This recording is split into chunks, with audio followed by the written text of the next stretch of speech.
Hey, I'm not surprised, motherfuckers.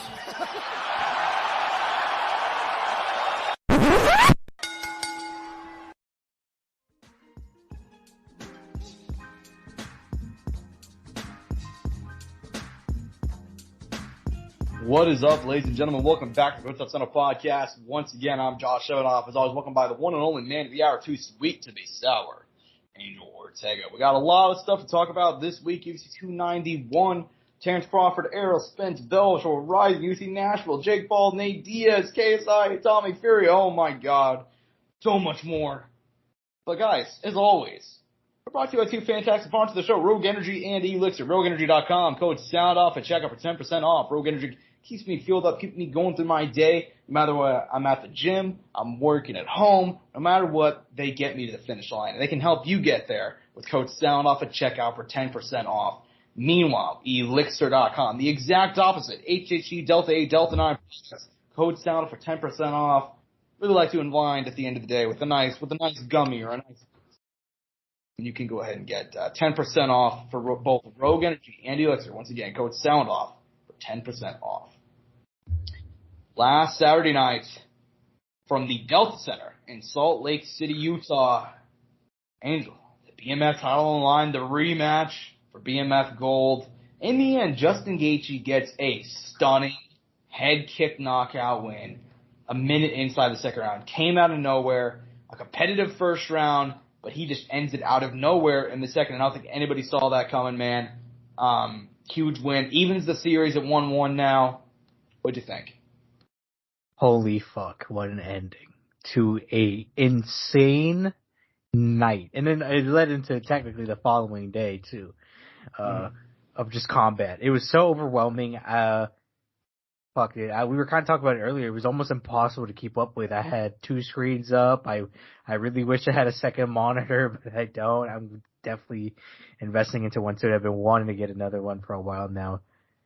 But look, one thing that I did say, and it kind of just to get right into it, I'm like, look, it's not to say that Dustin isn't deserving of the title. Granted, the title doesn't mean a lot, right? There's not too much to it outside of just kind of a.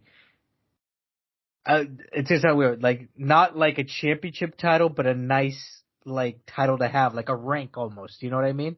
Mm-hmm. And look, not to say Dustin isn't a BMF himself, but I'm like, let's be really honest.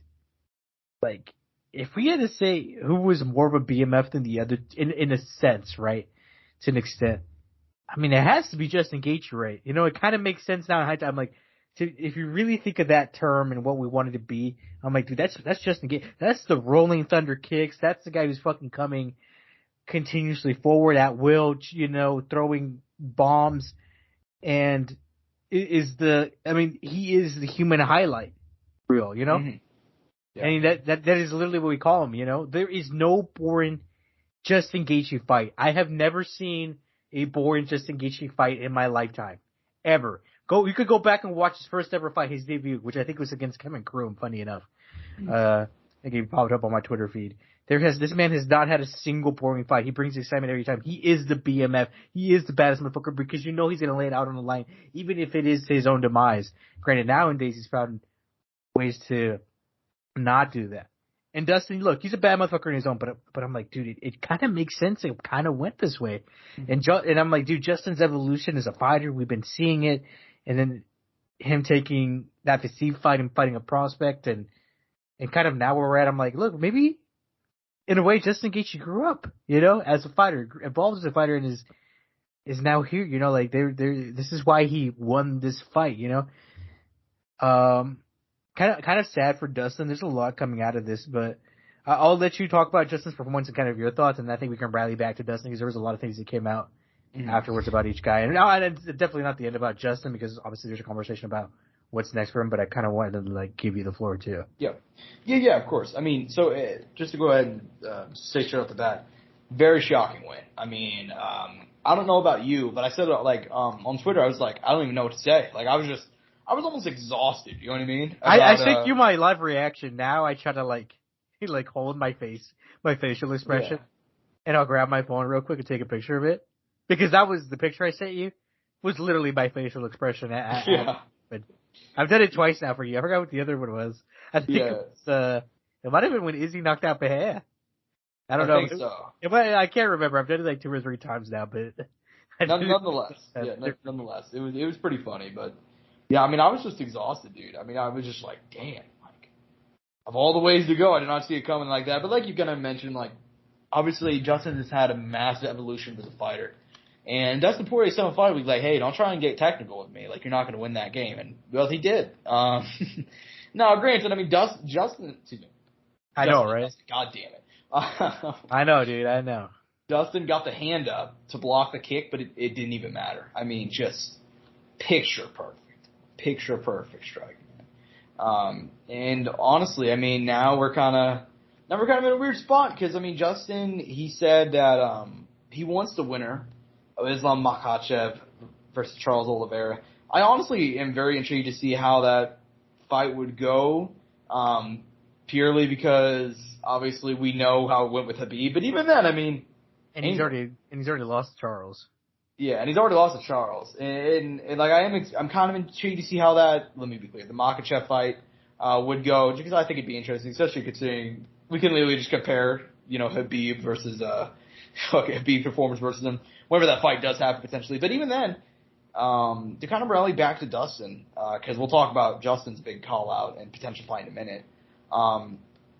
Dustin coming off, I mean, he said essentially that he's kind of in that phase of his career where he's done fighting the up and coming guys. He's 34 now. He's held the gold. He's fought for the undisputed gold on many occasions.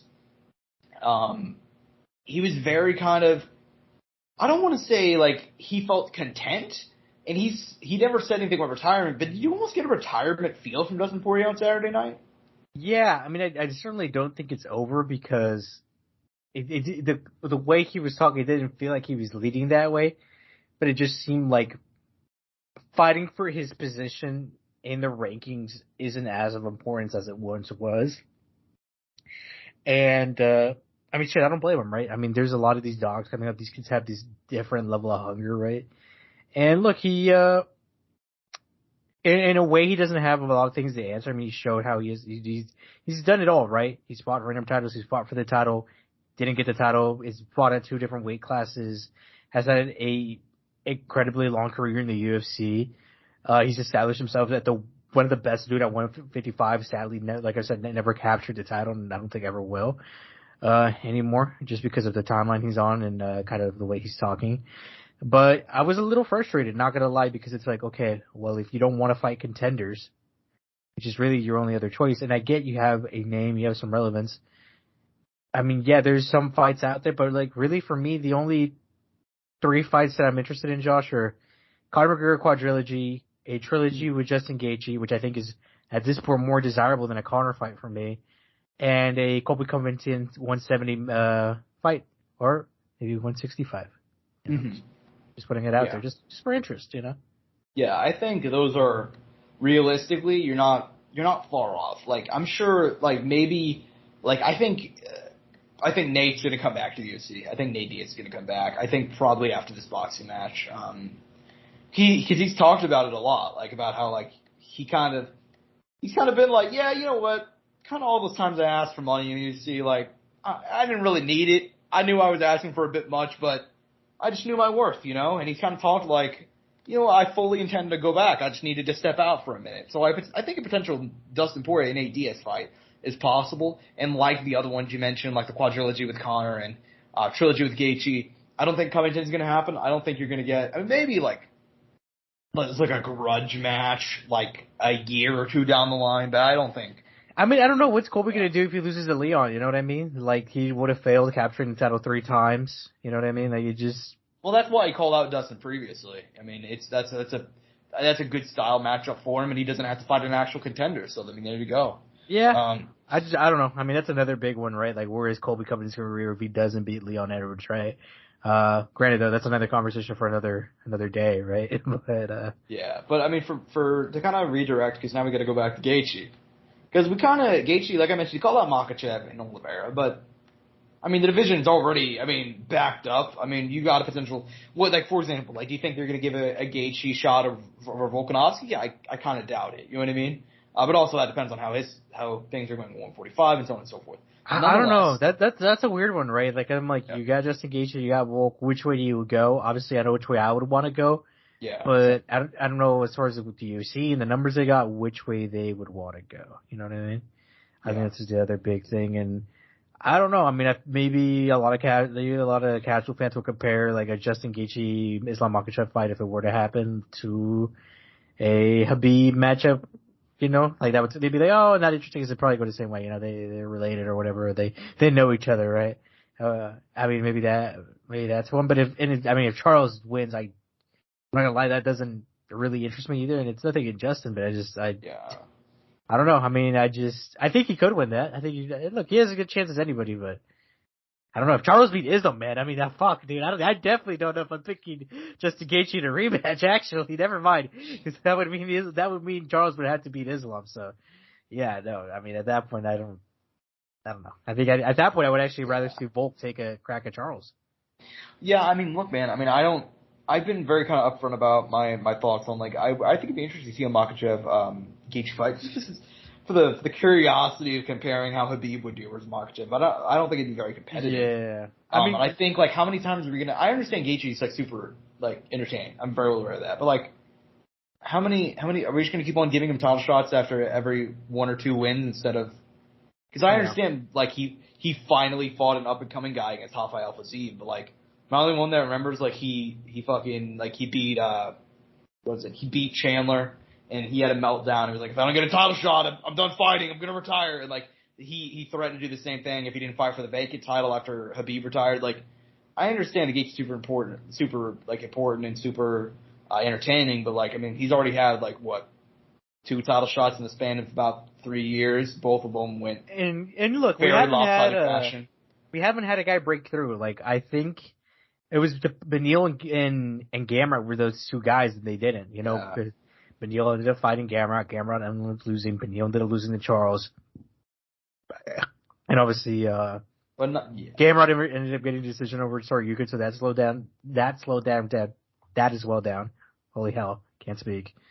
But yeah, I mean, there's been other things that contributed to it as well. You know, it's not necessarily also that. And also, we found out on after the fights that Dustin said he got offered Beneil Dariush instead of he got that fight offered, I think, before Charles, or he was offered that fight. Like, that was supposed to be him, and he said no to that. Mm-hmm. Yeah. I mean, look, man, I just think, I mean, whenever it comes down to it, I think I prefer a Volkanovski fight. I think Justin Gaethje going out there and giving him, you know, Charles Oliveira, who's already destroyed him once, or Makhachev. I just had an idea that just went through my head that I haven't heard anybody say. Yeah. How would you feel about Justin Gaethje, Alexander Volkanovski at 155? I would watch it. I don't think it makes much sense, but I would watch it. Well, look, I mean, Volk's coming off a loss. Gaethje's lost to one of the guys in the championship fight. Volk kind of needs another fight at 155, and maybe you don't want to give him the straight title shot against the guy who he lost to, who is the current champ, maybe still at the time. I mean, I don't know. There's just a little something there. Maybe you can build a story behind it. I don't know, but I was like, I mean, it was an idea that I didn't hear anybody throw out there, and I was like, maybe I don't know, just putting it out there into the universe. I mean, he has some interest. I don't know, but I'd be down for it. I'd be DTF, you know. I'd also be DTF. I'd be down to fight on that one, but it just timing wise, I don't know if it'd make much. I just don't think it makes much. Well, yeah, timing wise, no. I mean, that's another thing. But like, look, in general though, like, it's a pretty interesting matchup. Yeah. And also, we're just curious to see Volk against other 155ers. You know. Yeah. I mean, it is I'm intrigued to see what happens moving forward. But we should go ahead and say Gaethje's been going back and forth with Conor McGregor of all people. On Fight Night, Conor called him out, and Conor's called out Gaethje like routinely over the years. He must think it's a good style matchup for him because he's talked about it and called him out many times. But nonetheless, he called him out again on Saturday. Gaethje at first said, "I'm not fighting a guy on steroids," but then on Twitter he's kind of like, you know what? Sign the contract. Let's do it. I mean, is that a potential fight? Obviously, the Michael Chandler he's just driving around in his car just weeping, asking for directions to Conor McGregor's house. But yeah, I mean, look, I think it'd be interesting. I thought it was good at one point. I think the thing is, I'd rather see Conor fight Chandler now at this point in time than Justin. I think you'd still find Justin down the line. Yeah. I think a Justin Gaethje fight could be fun, but I don't. That's not going to happen. I mean, yeah, man, that's not going to happen. I think as much as I mean, I would love that fight. I feel really bad if they took away that fucking fight from Michael Chandler, dude. I don't know how you feel about it, but everybody's saying it, and everybody kind of knows it because I even saw Nate talking about it, Nate Diaz, and he was like, it's just like the BMF belt. You know what I mean? They had nothing to entertain anybody. Like I saw Nate put it really well. I was like, have they signed somebody who's like on a media call, which I was on for yesterday for Paul Diaz, and he was talking about it. He's like, somebody asked about it. He's like, have they signed a fight? And he's like, well, no. He's like, well, not happening then. He's like, they just wanted to put Conor on TV, and they needed something entertaining. So there you go. I don't think that fight will happen with Conor Chandler. I'll feel bad if it doesn't, but shit, I mean, they should still try to get it. I mean, I am very disappointed it isn't happening probably this year at this point. Yeah. But fuck, dude, I mean, they need to do it. I hope they do it at some point, especially with Conor's epic comeback on Tough, which we'll get back to later. Yeah, man. Well, hey, I mean, I think we should go ahead and move on. Because in the co-main, Alex Pereira moves up to light heavyweight. And dude, I mean, he is like, Alex Pereira is speed running a UFC Hall of Fame run. I mean, he came in like late 2011, not 2011, Jesus Christ, late 2021. He rattled off a couple of wins. He won the title, had an incredible rival with Izzy, moves up and beats a former champion of light heavyweight, and now he's going to fight for the title in his next fight against, who knows, but I mean, he beat Jan by split decision. It was a little bit contentious. What did you think about the scorecards, man? I mean, look, I had the same scorecard. There was a winning scorecard, so I didn't have a big issue with it. There was obviously a lot of controversy on the night of. But you know something, though? I went to the media scoring on MMA decisions? Yeah. And all the media had it for Pereira, so I kind of felt kind of comfortable. But then I went to Twitter, and then the fan voting, and then that's where the split began. Kind of talk a little bit about Pereira himself, man. Dude, is this the most interesting or cool MMA career we've seen out of anybody? Like, is there anybody comparable? Obviously Brock, because of his whole career as a whole, as an individual, right? Yeah. But I'm talking like strictly MMA. Like, who else has had something like just as interesting? Maybe like, you know what? Fuck me, dude. That's a good comparison I didn't think about. That's actually like a really good comparison. That a lot, like I'd never even. But like, you know what I mean? Like, what other guy has come in from something or somewhere else and had this kind of success? Nobody. I mean, look, it's to a different extent, Izzy, right? But, like, just the level he's getting to this quick, you know what I mean? Because, like, Brock came in at heavyweight, fought for a fucking title, got some wins, and obviously all his whole career before that is, playing on the practice team for the Minnesota Vikings and being a good college wrestler and being in the WWE, like, all of that as well, like. And I'm obviously that's not Alex hasn't done all of that as well, but I'm just saying all he's done in his short time is a lot for what it is, Yeah. I don't know. There's no one else comparable that I can think of in MMA. I mean, maybe like BJ Penn who fought like in like Pride and in the UFC and in his own promotion and shit like that, right? Like that was cool. He got to do a lot. Yeah, well, and here's the thing. I think we're kind of talking and comparing them. It kind of makes Brock look even better in hindsight because Alex had like he had four MMA fights under his belt by the time he got signed to the UFC. Brock came in 1-0, but what a stud, right? and fought for the title after his first win. So there you go. But bad motherfucker, man. But yeah, it's a good comparison to think about. Yeah, I mean, Alex Pereira, dude. I mean, like I said, he's speed running a Hall of Fame run. I don't even know how I came up with that on the spot, by the way, because I haven't heard anybody else mention it, but I'm really happy that I made a point of it here. Yeah, that's actually a really good comparison. I didn't even think about. By the way, you're welcome for your next article. Yeah, BJPenn.com. Alex Pereira is Brock Lesnar? No, but question mark? Heavyweight move? Yeah, I mean, jokes aside, dude. I mean, I just I'm very impressed with this win over Jan. Personally, I thought it was a clear 29-28. I mean, I could have seen it going to Jan, and I would have been like, all right, well, that's interesting. Like, I don't think I would have been mad about it, but do you think there would have been significantly less argument for the decision if it went that way? No, I think people would have been pissed if Jan won. But I think it was going to be controversial regardless, because it's another one of those fights where it's damage control.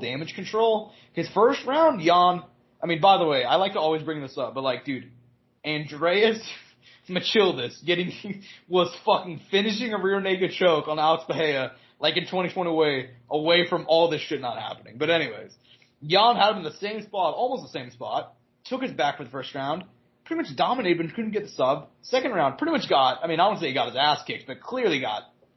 It was gassed. Yeah, I got glad. And then in round 3, I actually thought Jan put together a better round on the feet. He didn't land any big shots to the head, but he had landed some really good body shots. He had a couple of good leg kicks in there. I thought Alex had the better work, but Jan got a big takedown in the final minute, moved to half guard, did some things from the top. Not much, but he did some things. So I got the arguments why, and I got why it was controversial, but for me it was Powhatan 2-1. So. This is insane though, dude. Like, yeah. And his comments afterwards too. I mean, look, like he's in the position prime to fight for the title. He's gonna fight for the title. I don't fucking know, right? We'll find out soon. And look, outside of Magomed Ankalaev, Josh, I mean, he has a very good chance to have some very good success in this division.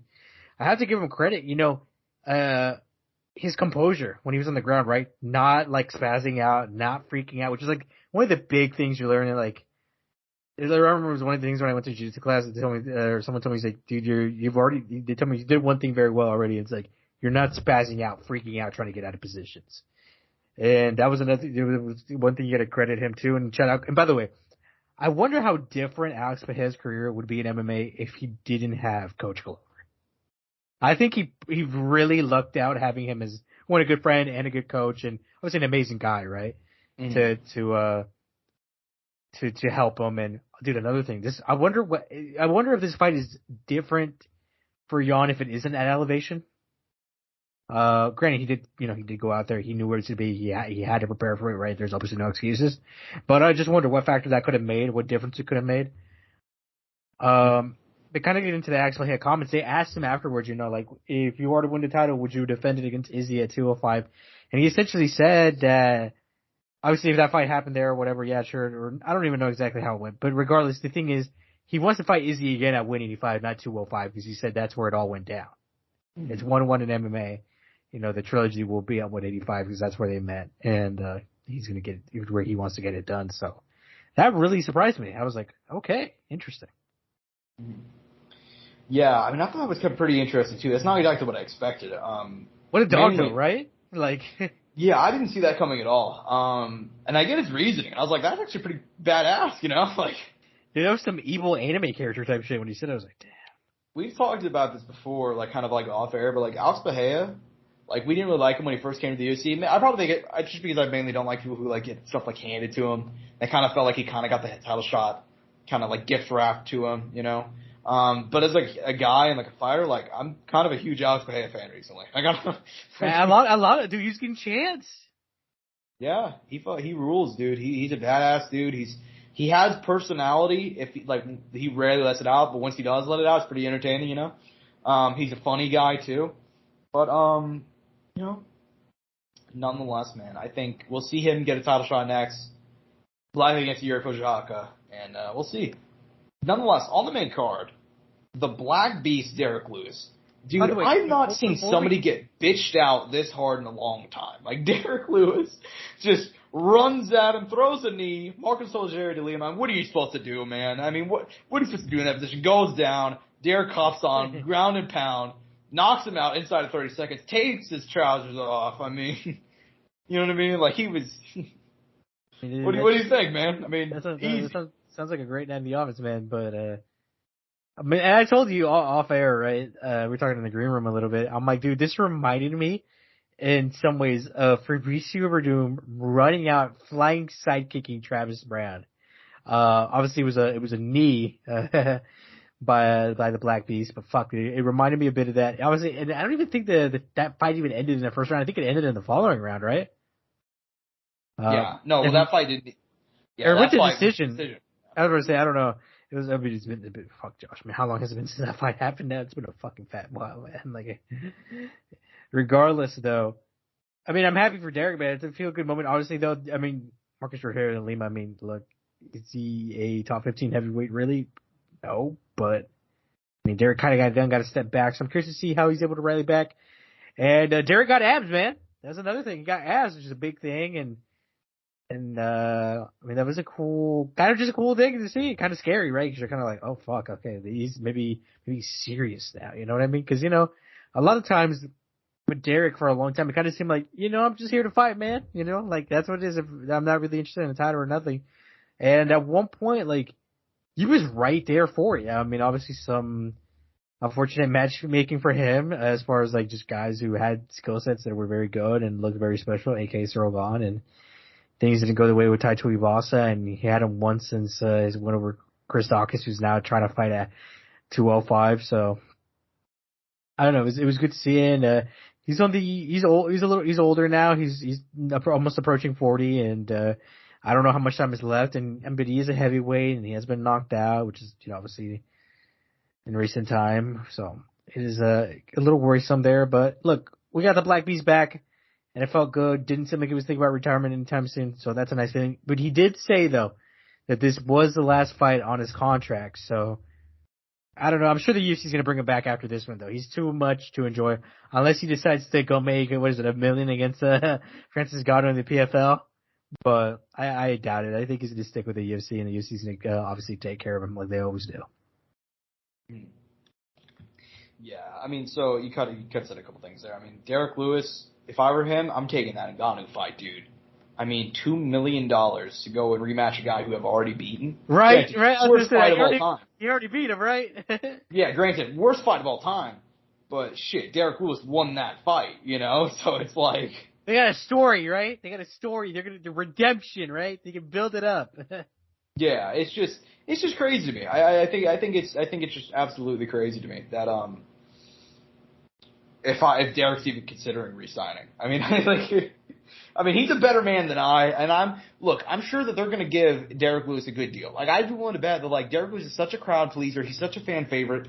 They'll probably offer him a fair bit of cash. Cause he's also been a guy that steps up whenever the UFC's asked him to, like short notice fights, Apex fights when they need a main event, stuff like that. He's kind of stepped up, but there's no fucking way they're going to offer him $2 million, is there? There's no fucking way. No. So it's like, yeah, man, I would take that if I were Derek Lewis, man. I would take that if I were him. Do I think he'll return to the UFC? I'd say like 50-50. Cause like whenever the UFC has guys that they really like, they will make overtures and they will make big attempts to sign these guys. And also, we don't know what the PFL's offer will be past the Ngannou fight. Because only the Ngannou fight's guaranteed $2 million. You know what I mean? Like, we know whenever like the UFC said that they offered Ngannou $8 million, they offered him $8 million if he beat John. You know what I mean? And for Derek, who knows what it'll be moving forward in the PFL if he beat Ngannou, if he lost Ngannou, and so on and so forth. So, don't really know, but I think if I were him, I'd take the $2 million regardless. So. By the way, can we talk about the fight that was supposed to be here? Because that obviously had a lot of news behind it as well. Which, I mean, that was the fight that was supposed to be here originally was Michelle Pereira, Wonderboy Thompson. Josh, officially, I think as of yesterday, Michelle Pereira removed from the 170 rankings. I'm assuming I don't know if it's due to inactivity or because of the weight mess. And also, Wonderboy Thompson, as far as we know, has not been made his show money. Yeah, he is not. Wonderboy Thompson, who made weight, Michelle Pereira missed weight by 4 pounds. He said, as a 40-year-old man who knows his time is running short, he said, I'm not going to fight him. And the UFC, treating their legends like they normally do, they said, all right, we're not going to pay you. I mean, they've paid other fighters in the past for making weight, but apparently 40-year-old former title challenger, legend of the game, Stephen Wonderboy Thompson is where they draw the line. I saw him talk about it. He said, which was just so fucking sad. I don't know if you saw this. It was so fucking sad seeing Stephen Wonderboy Thompson essentially beg to get paid something on the MMA Hour. And he mentioned that Dana White's on vacation in the Bahamas, and that's the reason why he hasn't been paid yet, because he wants to get in contact with Dana, and Dana hasn't talked to him. It's like, yeah, that just perfectly encapsulates everything wrong with this organization. Like the billionaire fucking CEO.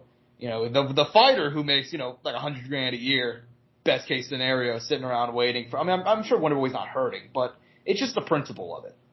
I mean, what do you think about it? Yeah, no, it's fucked up, man. I mean, he deserves to get paid his show money. He made weight. His opponent didn't.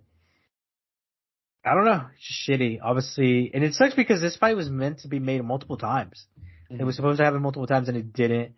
finally, and then one guy doesn't make weight. Which, look, I always thought Michel Pereira was probably going to end at 185. Obviously, this doesn't mean he's necessarily going there, but he probably will. I'm assuming. Because, dude, I mean, he looked like shit on the scale, and he was 4 pounds off still. Imagine if he did hit the 4 pounds or whatever 3 pounds it was left. Because, I don't know, did you see him by any chance? Yeah, when he looked bad, yeah. He looked like shit, and he didn't even make weight, so I can't even imagine if he did make weight. He has like a crazy drastic weight cut, and I, like I said, I always thought he could end at 185. Shit, I even think he could even end up at 205 at one point if he wanted to.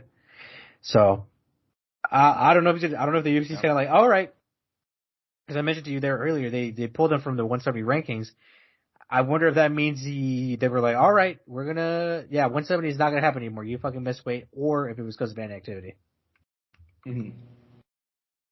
Yeah, man. I don't have too much to say about this. I mean, it's frustrating, and it perfectly encapsulates everything with the UFC. Like, can't pay Wonderboy Thompson, and he had to go on the MMA Hour and try and beg to get something of his purse.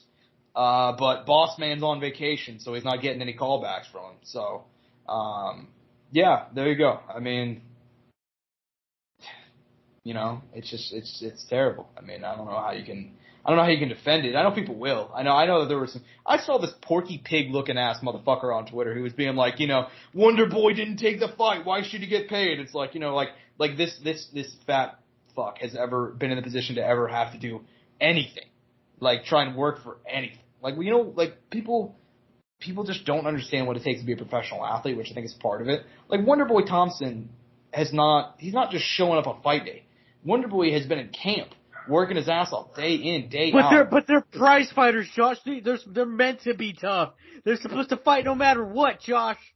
Yeah, I know, but here's the thing: is like if you're like, and by the way, like here's a guy in Wonderboy who's respected, legend of the game, been in the organization for over a decade, and it's like this is how you're going to treat him whenever he doesn't do one thing you don't like.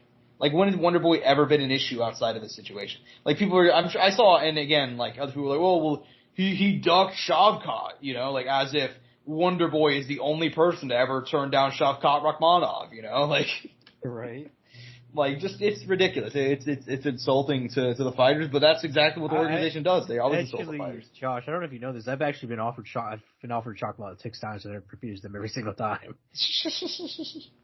Yeah, I know, right? I've been ducking him too. They also offered me to fight his sister on the Contender Series, and I also said no. Yeah.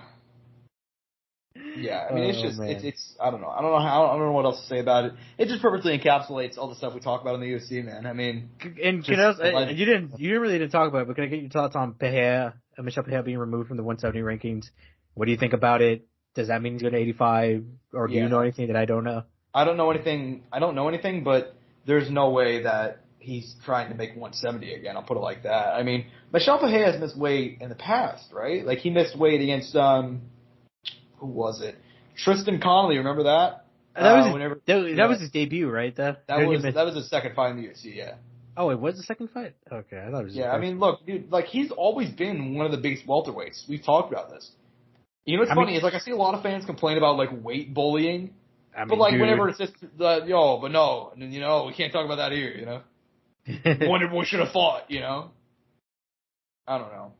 It's, Come on, dude, he fucked himself during his weight cut. He's gonna be dehydrated. Easy knockout for Wonderboy. Yeah, for real. Yeah, it's not like that guy will outweigh Wonderboy, but like 15 to 20 pounds, It's like just, and I don't know. I don't know what else to say about it. Like, I even saw Chael Sonnen, who Chael Sonnen is, as much as I like Chael. What were Chael's thoughts? What were his thoughts? Well, yeah, that's what I was going to get to. Like, he doesn't shake the hornet's nest. Chael has always been a company man. Even whenever the last year he didn't work for the UFC, he's been a company man. So, that's always been the case. But you know what, though, is fucking, even he came out and said, he's like, what exactly are you guys mad about? He's like, Wonderboy has always followed the rules.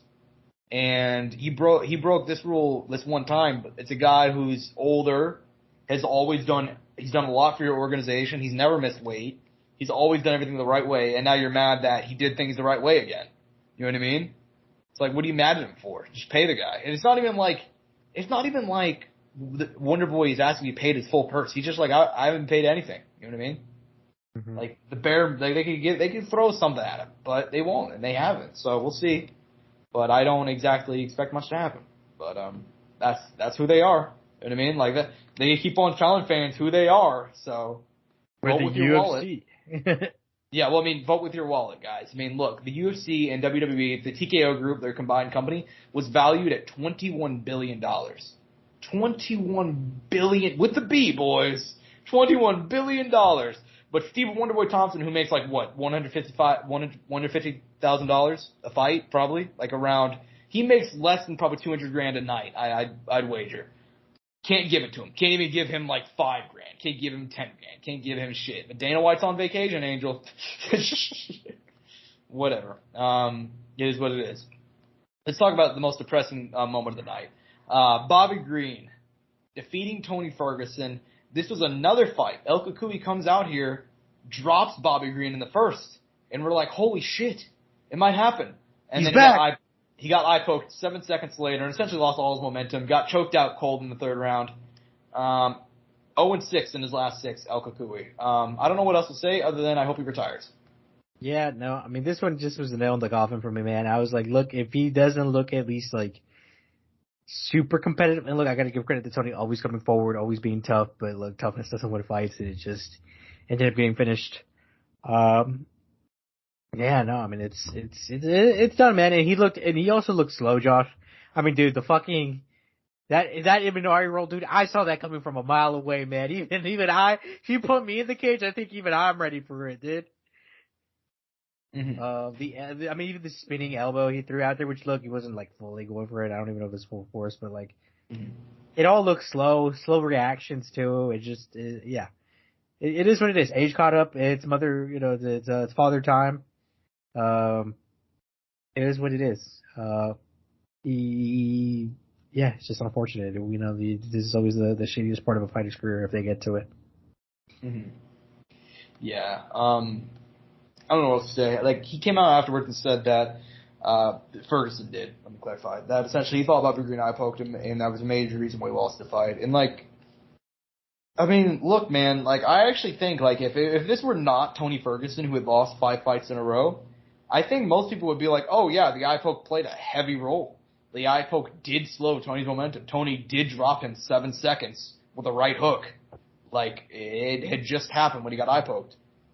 But at the same time, like, if you need that one moment, if one eye poke in one moment, and it's not even like he, like, lost his momentum and, like, the fight was competitive. Like, he lost the momentum and basically got destroyed for the rest of the fight. So it's like, yeah, that was probably going to go that way anyway. Now, I mean, the eye poke, could he have finished Bobby Green? Maybe. But he also did the same thing to Michael Chandler, didn't follow up on it. And after he knocked out Bobby Green, it wasn't like he was going El Cucuy balls to the wall like how he used to. He was pretty... Mm-hmm. It was kind of like he went out there, he threw like two punches, kind of like two single shots against Bobby Green, who was up against the fence. Bobby slashed him with the fingers across the eyes, and then he just didn't do anything. But it wasn't like he was going on the full attack anyway, so I don't think he would have finished him. But yeah, I mean, Tony Ferguson is the legend of the game. He has nothing left to prove, and I hope he retires. I mean, it's one thing if he were losing, but he's losing and taking significant damage. So that's what I think. But speaking of retirements, we thought maybe Tony, well, maybe also Michael Chiesa, opening up the card, loses to Kevin Holland by submission. Basically, I mean, it was a rough fight, man. I mean, he looked out of sorts from the word go. Kevin Holland just jumped on him, landed some big shots, hurt him with a knee, got a submission win inside 3 minutes. Look, man, what do you say about this one? I mean, Kevin Holland got a big win. He needed this one. For Chiesa, he took off the gloves afterwards, and that may be it. I mean, look, he has a bright future outside of combat, and he has a good personality, so I'm not worried about him. Yeah, just unfortunate, man. His start to his 170 run was something so fun, something I really admire. And I always mention, man, one of those guys that I just always enjoyed his story. He came in through the Ultimate Fighter, obviously. I mentioned it before, big moment on the season when he gets a phone call from him finding out his dad passed away while he's on the show, and he continues on the show and fucking decides to fight on and then fucking wins the finale. And, yeah, no, I mean, it hits home a lot. Yeah, and it's just kind of sad to see career not going as it was, right? And just because he had a lot of potential, and it always I was telling Josh off air, like I do kind of wonder what if his whole career was at 170 and not 155, where he looked terrible on the scale, but he was a dog, and with that fucking massive beard he had back then too, and the long hair. Yeah, no, I mean it was a good run. It just some guys are just not meant to make it to the very end either, and win the bell and all that, and they're not everybody wins, not even the guys, not even especially the guys you like, and even the guys you like lose too. So, for Kevin Holland though, Josh, I mean, look, my point that I made a few months ago, where I'm like, look, his career a little unfocused as a whole. I mean, I like to say, Josh, I know you kind of disagreed with me a little bit back then, and then agreed with me too. But look, him saying that no BMF title 170, I guess going back to 185. I just feel like he reinforced my point more. I'm like, look, like his potential is so high and it's so good, and I almost wish he would have stuck at 185. And look, he even fucking rocked Marvin Vettori, and I'm like, how different is history if he rocked Marvin Vettori? Is he UFC champ? I don't know necessarily, but at least he's right up there. And I don't know if his goal is necessarily to be UFC champ, because there's just guys who are really good entertainers, put on banger fights and win, but once again, like I don't know, just like I said, his personality once again, it just reflects in his career as well. Yeah, man. I mean, a couple thoughts. Kevin, like you mentioned, he's a heavy hitter. I don't know if he'll be champion, but like at 170, like I've always been kind of thinking like this is the better weight class for him, which is funny because now he says he's going back up to 185. But like he's a heavy hitter. I wasn't shocked about him picking up the win over Chiesa. He actually told Chiesa, he's like, he should retire. Like, he was just, do you see his comments post-fight? He was ruthless towards Chiesa for some reason.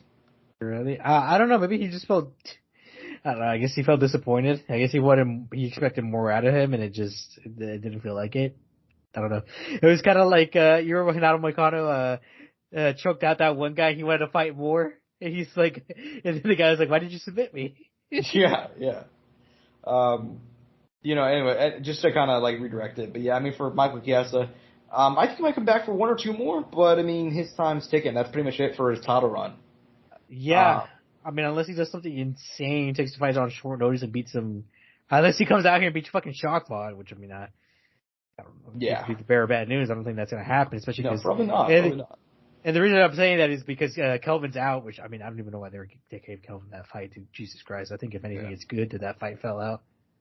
Yeah, same. But, anyways, man, as far as the rest of the card goes, what are some preliminary and undercard fights you want to talk about? Man, I highlighted him last week, man. I'm very happy it all worked out. Look, last time out, the brother lost Ismail Bonfa, but look, Gabriel Bonfa 15-0 continues the hype train, only on 2 wins, a 2-win streak at the UFC, and already has attention behind him. Submission win over Trent Giles, a good one to get. Another one, a guy who's been putting wins together too. An interesting guy at 185, Roman Kopylov, another finish, head kick, sick. Go watch it on Twitter. Rewatch it on the ESPN Plus app. It's worth your time. There was a lot of finishes on this card, Josh. I believe there was 8 or 9 finishes out of the 11 fights or whatever there was. Mm-hmm. Yeah. There were a lot of finishes on this one, man. Only one decision on the entire. Look, dude, I did not think we were going to get another banger after UFC 290, but we somehow got like. I don't want to say 2 of the greatest cards of all time, but like 291 is up there. Like it's a banger card. Like it's really good. 290 is in my top 5 of all time. Like, what the fuck was the month of July, man? Like it's just. See, I don't even know if 290 or 291 is better. I can't decide. I mean, they're close. They're right up there. Yeah. I think because we had 2 actual titles on the line, I think 290 definitely outweighs it. Now that I'm thinking about it. But yeah. It's still, I mean, it's 291's up there. You gotta give credit where credit is due. Mm-hmm. Yeah, man. Nonetheless, we should probably go ahead and move on because we have other recaps to go ahead and hit.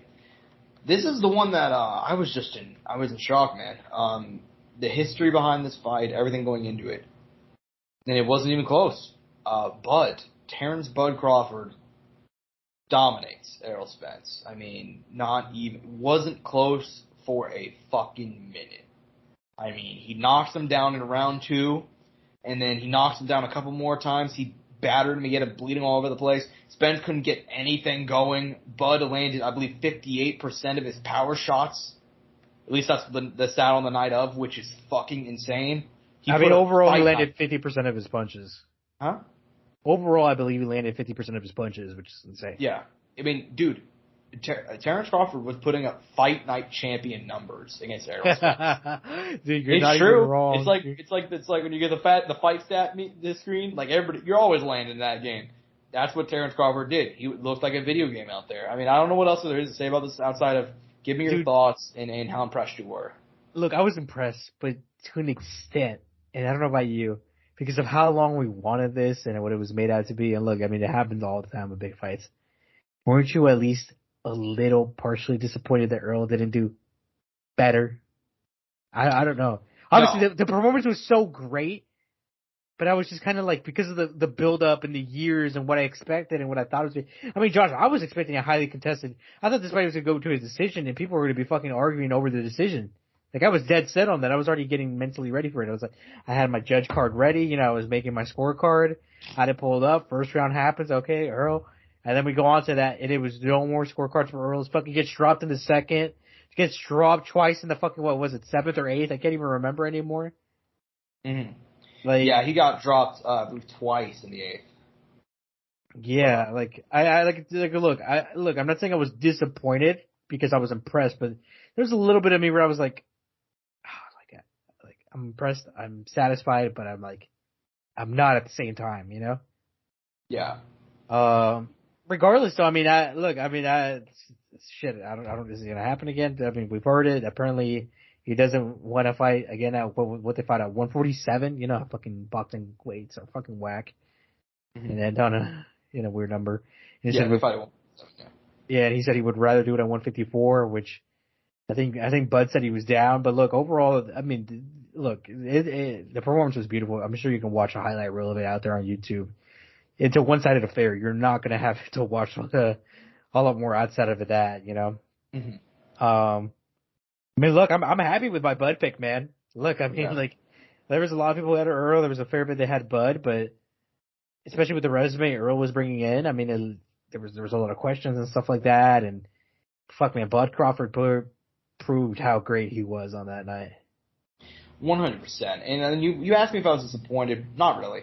I mean, for me, it was just, this is what fighting is, Angel. I mean, would I have preferred a back and forth fight for history? Yeah, but at the same time, there's something also really cool because we got history, Angel. We just didn't get it in the way that we expected. We thought this was going to be a trilogy, two all-time greats going back and forth, and so on and so forth. Instead, we got somebody putting themselves into a GOAT conversation. History from a different angle. By the way, you knew when I knew it was over? When he walked out with Eminem. It was done. Didn't just walk out to Lose Yourself. Walked out with Eminem. Got walked out by Eminem. Yeah, that's not. Yeah. I turned it on, and then I start hearing the music. You hear the little beat. Yes, yeah. And then I'm like, is that fucking Eminem? And then I was like, oh, it's over. It's over. Yeah, man. Little did I know, it was actually over, though. Yeah, dude. It really was over, dude. It was just, From the moment, right? From the fucking start. We just didn't even know it. Yeah, man. It was fucking crazy. I mean, he didn't just have one of the best boxing performances in ever history. He already had one of the hardest walkouts ever. Yeah, exactly. And, the thing is, man, is I mentioned it, we're getting history from a different angle. Terence Bud Crawford, dude, he might become a 3-time undisputed champion. He was the first male ever to do it in 2 weight classes on Saturday. First time ever, okay? And then he... 4-belt era, by the way. Let me correct myself. In the 4-belt era. But he then... I'm not sure if you saw this. In the 8th round, he knocks... During his shit-kicking of one of the greatest pound-for-pound boxers on the planet in Errol Spence, he hopped on the fucking ropes. And, he grabbed his dick and he pointed at Jermell Charlo, who's the undisputed champion at 154. He's like, you're next. You're next. He's that and you know that what? Shit went hard. And he's fighting Canelo. Too. Huh? And he's going to fight Canelo. Yeah. Yeah, I'd probably pick Bud in that fight with Jamal anyway. So, I mean, he might become a 3-time undisputed champion. The rematch is probably going to be next between these two, just for contractual reasons. It sounds like they're probably going to do a 154, which could be interesting. I know a lot of people thought maybe Errol's weight cut because he's always been big at 147. Some people speculated that could play a role. I don't think it'll make a big enough difference for him to be competitive because it wasn't like his chin was dehydrated or anything. In fact, his chin was great, which was part of the problem. I was like, dude, if they don't stop this fight, he's going to fucking die. I don't know if you were also scared. I was like, Jesus, somebody please. I wasn't worried, but I was hoping, like, for him to show something. You know what I mean? And he wasn't. And it's not that he wasn't trying; is that he wasn't allowed. Yeah, which is even scarier. It's not that it wasn't that he wasn't trying to do something; is that he wasn't allowed. And I don't know if that's going to make a difference at 154. And if it does, I'd hope there's some sort of adjustment. If there isn't, I'll put it like this. I wasn't disappointed in this match. But if I don't see a somewhat of a change in this match, I really will be disappointed. Yeah, and a part of it, man, is I've always thought Bud was going to have, I mean, we've kind of always talked behind the scenes, like, privately, that's what we're referring to. We're not necessarily referring to like media or some other shit. Yeah, but we've always thought that fucking for years now. I mean, we're talking back. Bud was we've always said that Bud's the real deal, and that. But I didn't know it was this fucking real. Huh? I didn't know it was this fucking real though. Yeah, but at the same time, it's just like, damn, man, just so impressive. But we'll probably see the rematch next. We'll see what happens. Any closing thoughts before we go ahead and move on to Bellator X RIZIN on the same night? I'm just excited for the next one, man. Yeah. Same, man. I hope it's competitive, but we'll see. They said probably December. December is the target. Oh wow, that's quick. It is pretty quick, but who knows, man? Who knows? I mean, relatively quick. Yeah, but nonetheless, last kind of card to recap because, dude, like, I can't think of the last time we had a weekend like this. Like, we had UFC 291. We had an incredible historic fight between, Spence Crawford, and then we had Bellator X RIZIN going down from the Saitama Super Arena in Saitama, Japan.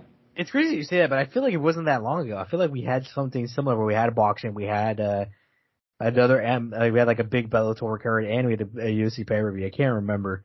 Yeah, we probably did, but I'm just a stupid guy. I know, but I feel like it wasn't even that long ago. I think it was this year too. I think it was earlier this year. I could be completely wrong here, but. You're not wrong. I mean, but look, this is in my overall memory of, ever since we've been doing the pod and its inception, like, This is certainly one of the most packed. Because it was a lot, man. Yeah. No, definitely. But I'm sure there's probably been another. But regardless, I mean, I don't think we're going to hit this one the same way that we hit the other two cards, just because, I mean, this card, it was not as stacked as their first offering. And also, they had a couple fights drop out, which we talked about last week. Nonetheless, though, I mean, we saw Patricky Pitbull pick up a win over Roberto de Souza. Big knockout win for him. And, dude, I mean, Koji Horiguchi, his flyweight title fight ending, eye poke, 25 seconds, nightmare scenario type shit. But outside of that, it wasn't a terrible night for Bellator. Well, dude, but the thing is, it wasn't just that the title fight didn't go through, dude.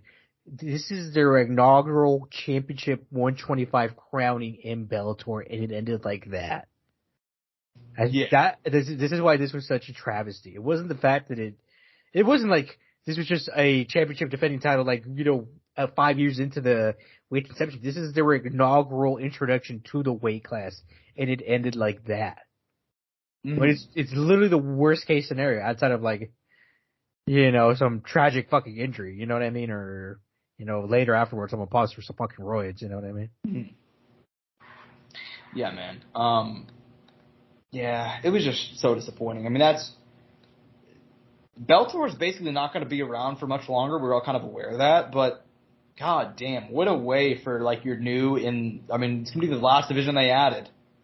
What a way for that to go, man. That sucks. Mm-hmm. But, anyway, man, I mean, for the rest of the card, Magomedov picking up a huge win over Danny Sabatello, the Italian gangster. That one sucked to see. Andrei Koreshkov picking up a win over Landis Larkin. That was a pretty entertaining fight. Really a banger. I'm sad I missed out on that. Yeah, Juan Archuleta winning RIZIN gold. I mean, look, dude. I mean, we've talked about him before. Former 3-weight world champion, always been a Bellator mainstay, and obviously a former Bellator champion also. But now he gets another world title, dude. I mean, Juan Charletta is going to for a guy that's not very well known to a lot of MMA fans, he's going to end his career with a lot of gold on his shelf. Right? His shelf must look sick. Yeah, for real. But anyways, man. Over a good guy, too, by the way. We didn't even mention that. Hiromusa Okigabu. Just butchered that name a little bit. Oh, yeah. Good dude. He fought on the last Bellator RIZIN card, I believe. Yeah, sadly for him, he is running a through losing streak right now, but still a dog, man. Yeah.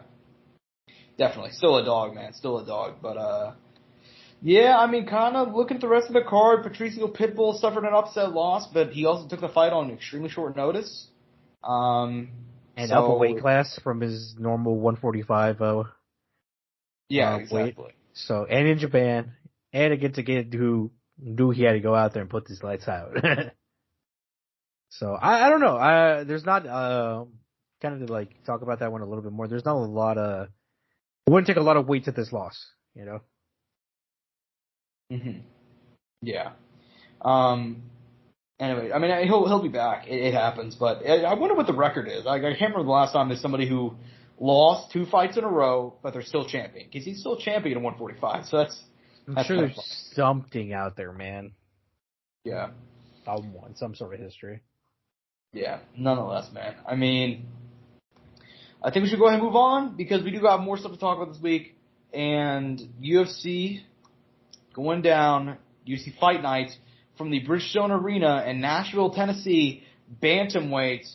Not going to be bantamweights on the night of. It's a catch weight at 140. But Corey Sandhagen coming off, I mean, a couple of big wins. Marlon Vera, Song Yadong, taking on Rob Font. Rob Font stepping in here on short notice, but got a huge knockout win over Adrian Yanez back in April. This is going to be a banger. The bantamweight division never has any bad fights. What do you think about this one, man? Dude. Ever since Corey Sandhagen lost to Aljamain Sterling, and I've said this ever since, something just changed. And he talked about it. This little switch just flipped in his head, and this guy is fucking dangerous. Ever since then, he's come out and goes for blood, dude. I am never, ever gonna pick against Corey Sandhagen ever again, I think. Mm-hmm. I think Corey Sandhagen gets it done against Rob Hunt in Nashville. Dude, yeah, I mean, he's just looking so fucking good right now. Mm. He's looking so fucking good. He's 31 years old. He's still young. He's tall. He's long. He has all the attributes. He trains at elevation, you know. Now, not even talking literally at elevation, the fucking gym. He also is training literally at elevation. Good cardio, good jiu-jitsu. I think he's gonna bring it to the older Rob Font, who's 36, bantamweight. We know this is the age where things kind of take a little flip. You know, we've already seen it. We talked about it. But look, I mean, Rob Font's fucking game, man. I mean, we saw it against Giannis. We've seen it against all his other fights. He's hard to get out of there. I mean, he's only been stopped, once in his UFC tenure, and is against Pedro Munoz, like an eternity ago now. Mm-hmm. So, Corey Sandhagen still has his work cut out for him, but I'm running with Corey Sandhagen. I'm running with the Sandman. Mr. Sandman. Yeah, I'm gonna take the Sandman too, man. I think Corey's gonna get it done. I think Rob's stepping in here. Game as fuck, I would not have taken this fight if I were Rob Font. I mean, I kind of get the reasoning. I mean, short notice, it's for 42. And it worked out for both of them, right? Because they both their opponents dropped out. And look, for Corey, you kind of like that too, right? He doesn't have to take on Umar is way lower ranked and a fucking dog. Exactly. But, nonetheless, man, it's going to be a banger of fight. I'm going to take Corey, but I think it's going to be entertaining regardless. Nonetheless, I'm honestly way, way more excited for the co-main event. I don't know if you are. I'm so psyched for the co-main event because it's the return of former champion Jessica Andrade, who's had mixed success recently. Immediately, she's coming in here on a 2-fight losing streak. Yan Xiaonan and Erin Blanchfield. She's taking on Tatiana Suarez, who has a lot of questions. I mean, still 9-0, still undefeated.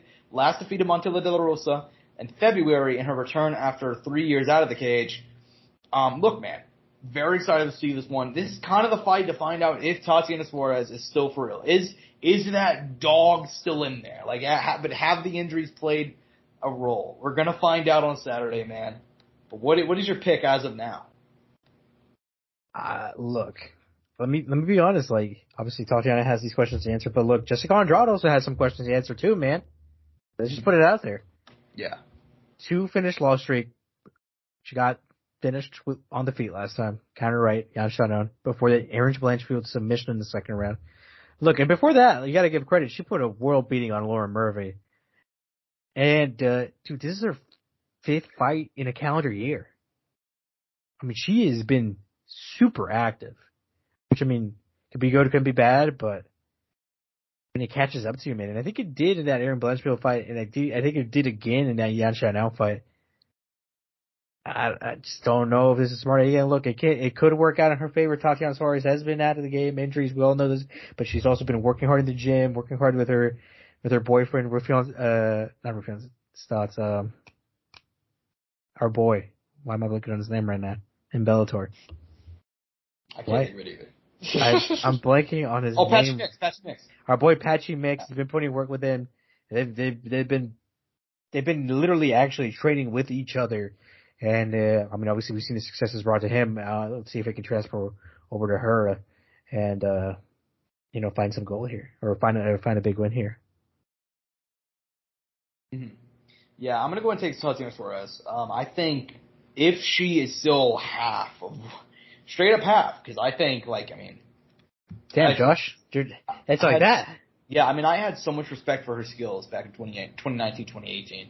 Like, the way she just ran through girls, it wasn't even, it's hard to emphasize. Like, for example, she faced Carla Esparza at the time, and Carla Esparza, even now, is still one of the better wrestlers at 115.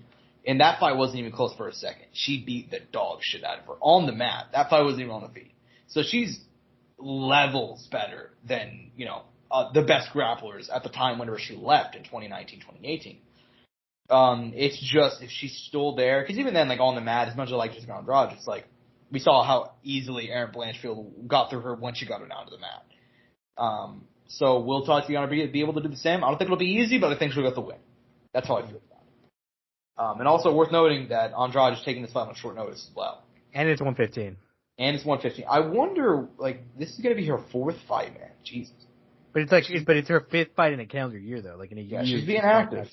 So she's being active. But. It's almost 6 fights. It's not that far off. It's dude, I'm sure it's not even that far off from 7. It's pretty wild when you go look at her Tapology or shirt off. Yeah, definitely, man. But nonetheless, I'm excited to see both them return. But as far as the rest of the card goes, UFC Nashville, man, what fights most would go ahead and talk about? Oh man, I gotta highlight one of my favorite young fighters, man. Ignacio Bahamondes taking on Ludwig Klein. Finally, we saw him back earlier this year with a good win over a guy in Trey Ogden. It was nice to see him back. I think he was having a lot of visa issues, and they prevented him from fighting all of last year, especially because he had gotten two finishes back to back. Roosevelt Roberts, you're wrong, kicking both those guys out of the UFC. By the way, I think after that they were both cut. You're wrong. Had to go through what's it called Road to the UFC. Funny enough, or is doing that, or I don't know if he's going to come back through Contender Series. One of the two. He's having to do something like that. And Roosevelt Roberts, obviously, we saw him on Tough. Sadly lost, but I'm sure he'll make his way back. And Ludwig Klein, for a while there, he was he kind of got in, 2 losses back to back. He had looked so good in his first UFC fight, and it's kind of like, damn, he got in this sick finish, and then he loses to Mike Trisano and loses to Nate Landwehr. Nate the Trey, baby. But he's brought it back with a win over Mason Jones, Devontae Smith, and a draw over Jai Herbert. So we'll see how that's gonna wear out. And a fight that hurts me, but that I know it could be a banger. Jeremiah Wells, Carlson Harris. Obviously, Carlson Harris, one of my favorite stories in MMA. Did just him on what's it called? Dana White's looking for a fight, and kind of his whole situation, him getting called up to the UFC, which is a cool thing, and upsetting this guy in the UAE who was one of Habib's boys. That was just awesome to see, man. Yeah, man. And you highlighted a couple of fights there. For me personally, ones I'm most looking forward to, the return of Justin Jacoby, who has been, never really gotten his just due at light heavyweight. Granted, lost 2 in a row, but we'll see if we can go ahead and do coming in here on the main card against Kennedy and Jacoby. Tanner Boser, the GOAT, the bulldozer, who needs a win badly. We'll see if he can go ahead and get it. Diego Lopez, Gavin Tucker should be fun. I mean, it's not a crazy good card. It actually kind of looks more like an Apex card than anything, but if you're if you're a little diehard, dude, this is a good fight. Like there's a fight everywhere. Like Odi Osborne, Azu Alamabayov, who's a newcomer to UFC, 72 Kazakhstan. None of these fucking Kazakhstanis are now. Jake Hadley, Billy Cornfield, Dave Jackson. Like there is bangers, you know. I mean, I think the fight overall has bangers. Like it's not like name heavy, but there's a lot of fights where I'm like, damn, dude, that's a good fucking fight. Like at least like, dude, I'm not even exaggerating. I'd say half the card has bangers, if not more. To be honest with you, I'll be honest here. Mm-hmm. Yeah. Generally speaking, man, like it's not like you said, it's not a great card, but. By the way, this card went through the ringer too, by the way, because it lost a lot of stuff. Like yeah, it did lose a lot of fights. Sean Whitson went through technically 4 because he has his opponent now. The main event was supposed to be Umar Nurmagomedov initially. Jake Hadley had a different opponent. Kyler Phillips had a different opponent. Shit, even Tatiana Suarez had a different opponent. Mm-hmm. And they managed to keep it together and put up a pretty good card. I mean, I'll be honest, like, this is a pretty solid card. I'd be pretty, like, if this was coming here to Kansas, I'd be 100% to go down. Mm-hmm. Yeah, I mean, same. But, nonetheless, I think we should probably go ahead and move on because, dude, it's Jake Paul, Nate Diaz fight week, Angel. It's going down. We just had Terence Crawford. We just had Terence Crawford, Errol Spence. Don't worry. Now we have some real boxing coming in. Right, the real main event, dude. Live on DAZN and ESPN Plus pay-per-view. Jake Paul, Nate Diaz. Jake Paul's 6-1. We know the story by now. Lost whenever he took a step up in competition to face an actual boxer against Tommy Fury. Will now be facing Nate Diaz, 21-13, approaching his 40s. Highest weight that he's fought at is 170. He will be making 190 for this one. We've been kind of very upfront about the idea that we don't think this fight will be very competitive or very close. What do you think, but man?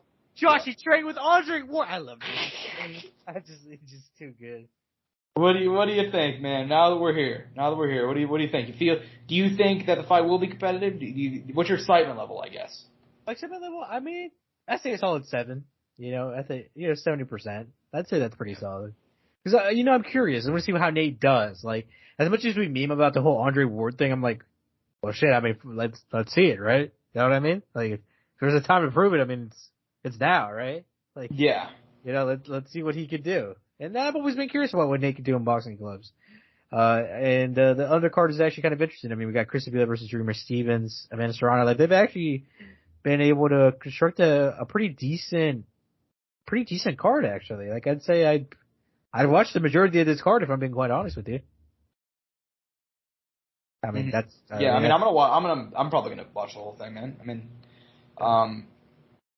yeah. I mean, it's not a bad card, and obviously I am excited for it. But still, my feelings about the competitiveness of the fight have not changed. I don't know. Come on, Josh. Are you ready for a war? Look, I think I'm gonna try and break this fight down. It's gonna be 10 rounds of destruction, dude. I don't care what you say. It's literally gonna be Arturo Gatti, like, you know, it's gonna be like that, man. It's like, yeah, I'm gonna try and break this down as much as I can. Realistically, I think Jake's probably gonna win by finish.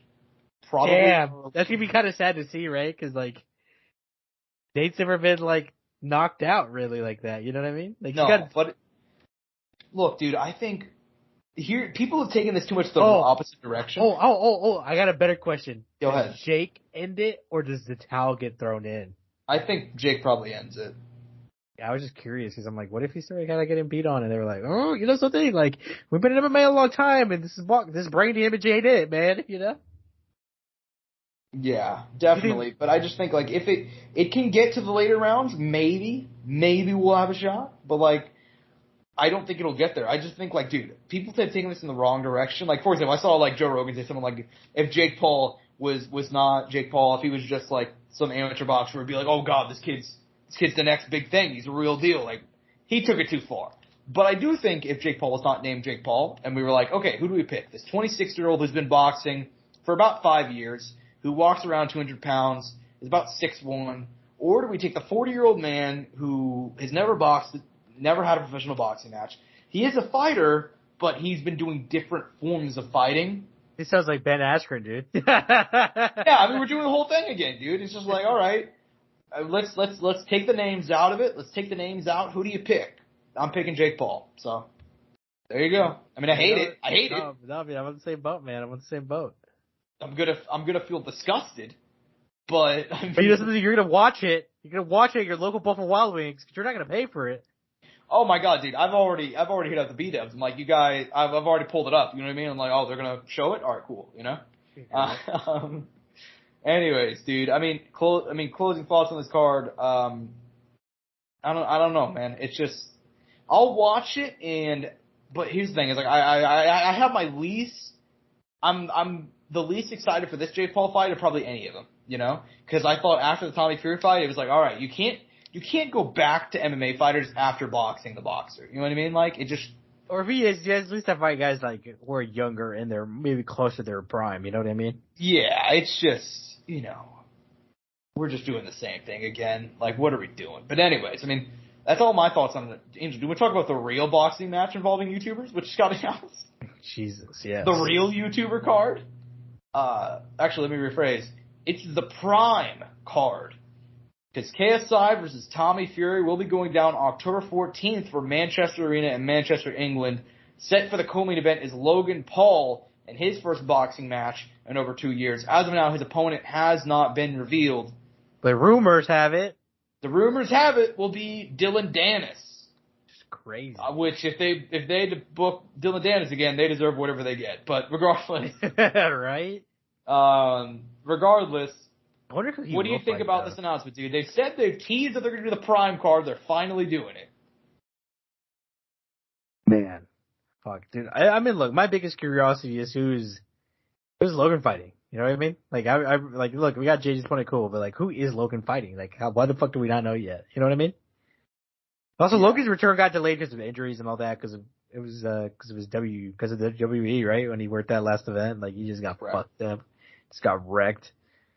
But, look, as far as, JJ and Tommy, like, it's interesting. I gotta give him credit, though, because this is, probably not the way I would have guided him if I was his manager, but as far as kind of like a fuck you to Jake, and if he's able to get it done, holy fuck, that fight and its build up, 100 times better, to be honest with you. So I think it's good. But obviously, we're not going to do any analysis for now. But look, you've already seen Jake fight Tom. That's all I'm going to say. Not going to say much out of that. We're not going to get into it now. We got 2 more months till this shit show goes down. So you'll get my full thoughts then. You're not going to get them now. Yeah, man. I mean, in terms of my full thoughts, I can't give it like you went and said. It's not that far away. Yeah, I mean, look, I'm excited for the card. I'm happy they got Tommy Fury. Also, what the undercard's going to be too, right? Like, that's another thing we don't know yet. Like, there's still a lot to it, and I'm sure they'll bring out guys like Salt Poppy or Temper and Slim, like guys who have some. I mean, dude. By the way, they just need to do Wally Short's Dean the Great. I mean, these guys have been beefing, and their boxing match is great too. So yeah, I mean, they deserve to be on the card, and they deserve to have their second fight. And maybe their trilogy one day. For sure, man. For sure. I hope it gets put on there. We'll see, though. I don't know. We'll have to see how the undercard plays out before we go ahead and talk too much about it. But yeah, maybe some Deji action? I know, just saying. As far as the announcement goes, yeah. Deji versus Jarvis? Are you down? Nah, that's actually a good fight. That's a good fight. Thought about it on the spot. Anyways, man, I think we should probably go ahead and move on because, dude, Conor McGregor. I mean, he pulled it out, man. And by pulled it out, I mean, Rico Adesanya won, knocked out Hunter Azure, and because that was the only person from Conor's OG team to win, so then they had to assign some other guys. Austin Hubbard picked up a split decision win. he was one of Conor's guys, and Brad Katona... Technically, by the way. Technically one of his guys.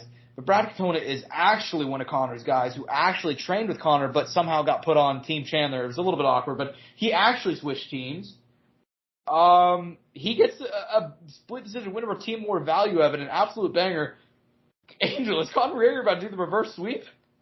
Fuck, dude, he might. And by the way, dude, we already got a teaser right next week, and Dana said this might be the best fight of the season. And this last fight was fucking good. Did you watch the? I don't know if you got to see the after credits. I did not. But I saw Dana say, because I forget who it's Jason Knight, and I can't remember who his opponent is.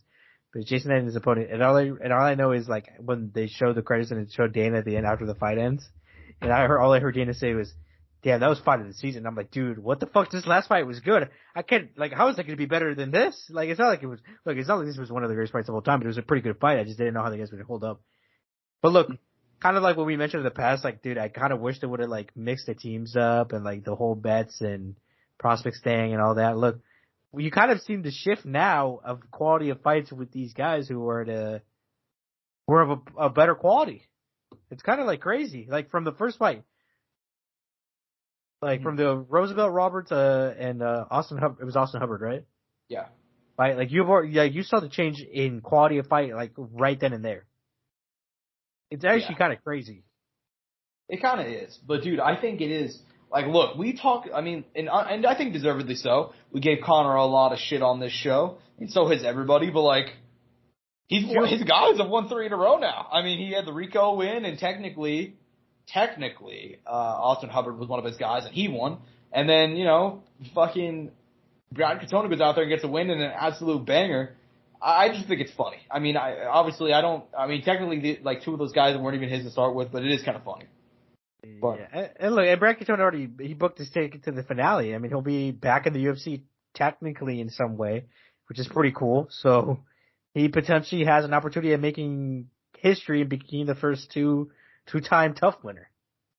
Yeah, definitely. Which is crazy. I mean, cool. I mean, I don't know I don't know how proud of it you can be to an extent, right? Because obviously he was in the UFC. He didn't stick around in the UFC, but he didn't have a lot of fights in the UFC in that first 10 years. So you're kind of like, well, it's forgivable. So we'll see how it comes the second time around. And I don't know. Yeah, man. We'll see. I'm excited to see it.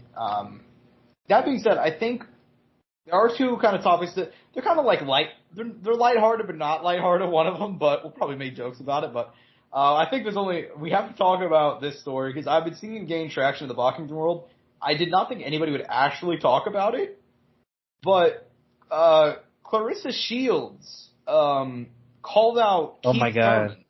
Yeah, one-time Keith Thurman, former champion, one of the baddest men on the planet at 147. She said she'll fight him at 154. She said, so serious, all the respect in the world to him too, I think I can just outbox him. Keith Thurman came out this morning. He said, we can let you try to showcase your skills. I'd probably use my jab only. For charity, I'd make that happen. I'd wear bigger gloves and let her wear headgear. I don't really punch a girl in the face. But Angel, are you down to see Clarissa Shields versus Keith Thurman? You know something? We never got the first intergender champion in the UFC. I know Triple C was going for it. I think we could get it in boxing, the older sport, right? Yeah, right. I guess it only makes sense. Boxing was here before MMA, so now we have to have an intergender fight there. I mean, right? I mean, it's the only way that you could do it. I mean, it's just fucking crazy. That's just, I can't get past it. So I didn't expect, I thought she just was going to tweet it out, but then I saw more people actually talking about it, and Keith responded, I don't think anything will happen, but like, I mean, in boxing in 2023, you can never say never, right? Oh, you're not wrong about that. Anyways, man, that's kind of I don't have too many thoughts outside of that. I just thought it was funny, came up on the feed, I thought I had to go ahead and mention it. Nonetheless, man, I think this is our last piece of the news because I just saw it yesterday, and I knew I had to bring it up. You know what happened a year ago yesterday, Angel? What happened a year ago yesterday? I'm sure I saw it. James Krause went on the MMA Hour and talked about how he's actually quitting fighting because he's making so much money on gambling on fights. Oof. So I saw that pop up on the feed. Like it was August 1, 2022. It's just like, fuck, man. A year later. By the way, yeah. this is so random, and it just popped up right now, but it just popped up on my thing. It says Sean Strickland coach Eric Nissick has said that it's all pointing in a good direction for Sean Strickland to fight Israel Adesanya, which we kind of already knew this. So Strickland is working on getting his visa sorted out so he can go to Australia, which, fuck, I don't know if they can let Sean Strickland legally leave the country, but I guess they're doing it. Yeah, that's pretty funny, man. Anyways, yeah, I mean, we'll see. I think that's probably the fight that's going to happen regardless. I think it makes the most sense. But yeah, I saw that James Cross thing, and I was just like, dude, like, it's been a while since we talked about that. There's been no updates in it, so it makes sense, but it's just like, damn, man, like, he really had it all. He really all gambled it away. And the worst part is, it's all self-inflicted. Like, he went on, nobody knew any of this was happening until he went on the MMA Hour. I mean, Jesus Christ, dude. I mean, a year on, we're still waiting to see if he's going to end up going to fucking look, prison. It was going to catch up eventually. Right? It was going to catch up eventually, but still, I mean, he went on the MMA Hour in front of a national audience, admitted to that. That's just, what's the line? Rap snitches telling all their business, sitting in court and be their own star witness. I mean, what? It's just, yo, that's crazy. That's essentially it. I mean, shout out MF Doom, you know? Yeah, just, I saw that. I knew I had to bring it up. James the Gambler Krause 1 year later. Just, Jesus, man. Crazy. Any closing thoughts on anything, man? It's been a long show. Been a long fight week. What do you think, man? Wow, man. I mean, I told you, man, it was a little overwhelming this week. There was just so much going on, and obviously still a lot of big fights coming up. Obviously, we got Bellator 298 coming up. And we got Dillian White, Anthony Joshua's second fight happening for some fucking reason. No hate. And I mean, we're getting to the end of the summer. I mean, it's just wild, man. We got 292 coming up this month. O'Malley, Sterling. We got Zombie and Holloway going down in Singapore, not Korea, sadly. But fuck, dude, it's just there's just still so much left in the year, so much going on, and then obviously we got it, Francis and Tyson Fury. I mean, dude, there's just a lot. It's been a crazy year of combat. Probably one of the I think the craziest year while we've been doing the fucking. I mean, it's probably this in 2020, right? Like, just because of how wild 2020 was. But this is right up there, and then 2021, which was also up there. I think 2022, looking back in hindsight, dude, like, it was a good year. There was a lot of wild moments. There was a lot of changes in belts. But, like, as far as, like, fights being made and quality of fights, like, this year it's fucking up there, man. I'm proud. Proud to be here. Same, man. And I hope you guys have enjoyed the content, man. We're going to keep on bringing it to you. Obviously, we have our main channel, which is 1,100 subscribers, which we've appreciate so much, man. Like, the love and support that we've gotten over the last 6 months. It's really been the last 6 months that shit's been going right, man. So we appreciate all of you guys. We keep on making clips, and yeah, I hope you guys stick around, man, because we're going to go ahead and stick around to cover this incredible year of combat. And hope you guys enjoy the fights. I'm at Josh Evanoff on Twitter. He's at Angel Ortega _01 at Courtside Sound for all things related to the show. Peace and butt grease. Mouse click.